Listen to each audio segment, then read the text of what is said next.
এইবার একটা চান্স পেয়ে গেছে। উনি মনে মনে ভাবলেন ওনার ছেলেদের নাম কি এটা জিজ্ঞেস করি, তাইলে তার উত্তর দিতে পারবে না। সুন্দর না প্রশ্নটা? এবার উনি বলতেছে ফাকুলতু লাহা মা আসমাউ আওলাদিক, মা এবার একটু বলেন তো আপনার ছেলেগুলার নাম কি? কি জিজ্ঞেস করলেন? এটা তো আর নান্টু বল্টু সল্টু তো আর কোরআনে পাওয়া যায় না।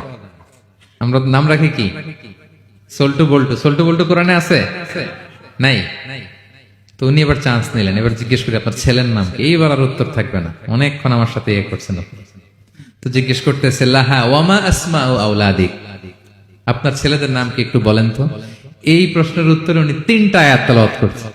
এতক্ষণ তো একটা, এখন কয়টা? এখন 3 নম্বর গিয়ারে চালাইতেছে। উনি প্রথম আয়াত তেলাওয়াত করলেন ওয়াত্তাখাযাল্লাহু ইব্রাহিমা খলিলা, এরপরে বললেন ওয়া কাল্লামাল্লাহু মূসা তাকলিমা, সবশেষে বললেন ইয়া ইয়াহইয়া খুযিল কিতাবা বিকুওয়া। আল্লাহু আকবার। আমি ইব্রাহিমকে খলিল হিসেবে নিয়েছি, মুসাকে কালিমুল্লাহ বানিয়েছি, এবং ইয়াহইয়াকে বলেছি হে ইয়াহইয়া তুমি তাওরাত কিতাবকে শক্ত করে ধরো। তার মানে বুঝাতে চাইলেন আমার বড় ছেলের নাম ইব্রাহিম, পরের ছেলের নাম মুসা, ছোট ছেলের নাম ইয়াহইয়া। সুবহানাল্লাহ পড়বেন না? কি নারী ছিলেন! কোরআনের বাইরে যেন যাওয়া না লাগে, কোরআন থেকে ছেলেদের নাম চুজ করে রাখছেন। ছেলেদেরকে ডাকলে এই নামেই ডাকেন। এরপর ছেলেদেরকে ডাকলেন কোরআনের আয়াত পড়ে ফাবআসু আহাদাকুম বিওয়ারিকিকুম হাযিহি ইলাল মাদিনাতি ফালইয়ানজুর আইয়ুহা আসকা তুআমান ফালইয়াতিকুম বিরিজকিম মিন। এটা সূরা কাহফের একটা আয়াত। গুহাবাসী 7 জন যুবক যখন ঘুমিয়ে পড়েছিল, 309 বছর পরে যখন জেগেছিল, একজনকে টাকা দিয়ে বলেছিল যাও তুমি কিছু খাবার নিয়ে আসো। এই আয়াত বুঝাইয়া তিনি ছেলেদের বুঝাইলেন যে মেহমান আসছে, কিছু নিয়ে আসো খাবার, ওনারা খাওয়াইতে হবে। উনি অনেক হেল্প করছে আমাকে। তো ছেলেরা খাবার নিয়ে আসলো। খাবার দেওয়ার পরে মহিলা আবার কোরআনের আয়াত কুলু ওয়াশরাবু হানিআম বিমা আসলাফতুম ফিল আইয়ামিল খালিয়া। এটা আসলে আল্লাহ তাআলা জান্নাতীদেরকে বলবেন। আমরা যখন জান্নাতে ঢুকবো আল্লাহ বলবে কুলু ওয়াশরাবু হানিআম বিমা আসলাফতুম ফিল আইয়ামিল খালিয়া।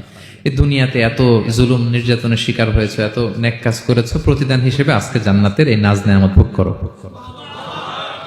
বৃদ্ধ মহিলা এই আয়াতটা বললেন, তার মানে মরুভূমিতে অনেক কষ্ট করেছেন আপনি আমার জন্য, এখন আপনি আমার পক্ষ থেকে এই হসপিটালিটি, রিসেপশন, এই আপ্যায়ন গ্রহণ করুন।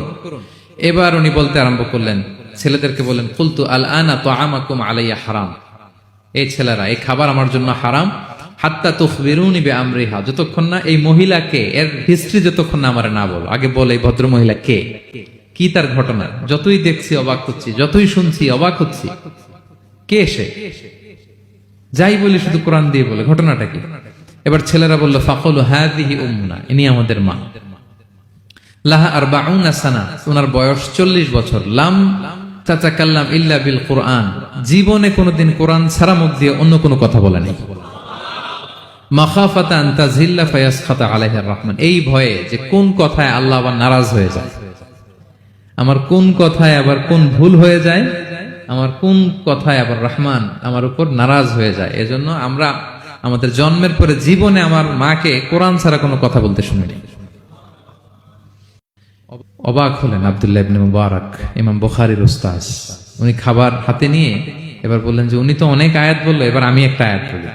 খাবারটা নিয়ে উনি পড়তে আরম্ভ করলেন। ফাকুলতু, উনি বললেন, আমি বললাম যালিকা ফাদলুল্লাহি ইউতিহি মাইয়াশা, এটা আল্লাহর বিশেষ অনুগ্রহ, ফজল, এটা আল্লাহ সবাইরে দেয়, যাকে চায় তাকে দেয়। সুবহানাল্লাহ পড়ে। এটা আল্লাহর বিশেষ অনুগ্রহ, তিনি সবাইকে দান করেন না, যাকে চান তাকে দেন। তোমাদের মা অনেক মহিয়সী গরিয়সী একজন মাতা তোমরা পেয়েছো। এই হচ্ছে ঘটনাটা। আল মুতাকাল্লিমাতু বিল কোরআন, যে নারী তার জীবনের পুরো সময়টা শুধু কোরআন দিয়ে কনভারসেশন করেছেন, কথা বলেছেন। যেই প্রশ্নই তাকে করা হয় কোরআন থেকে বলতেন, কারণ আল্লাহ বলেছেন মা ফাররাতনা ফিল কিতাবি মিন শাই, এই কিতাবে আমি কোনো কিছু বাকি রাখি নাই। মানব কল্যাণের, মানব প্রয়োজনীয়, হিউম্যান ডিমান্ড যা দরকার সব আল্লাহ বলে দিয়েছেন। তিবিয়ানান লিকুল্লি শাই, সবকিছুর সুস্পষ্ট ব্যাখ্যাই কোরআনে আছে। আল্লাহ বলেন লাউ আনজালনা হাদাল কুরআনা আলা জাবাল লারাআইতাহু খাশিআম মুতাসাদ্দিআম মিন খাশিয়াতিল্লাহ, এই কোরআনকে আমি পাহাড়ে নাজিল করলে পাহাড় চূর্ণ বিচূর্ণ হয়ে যেত।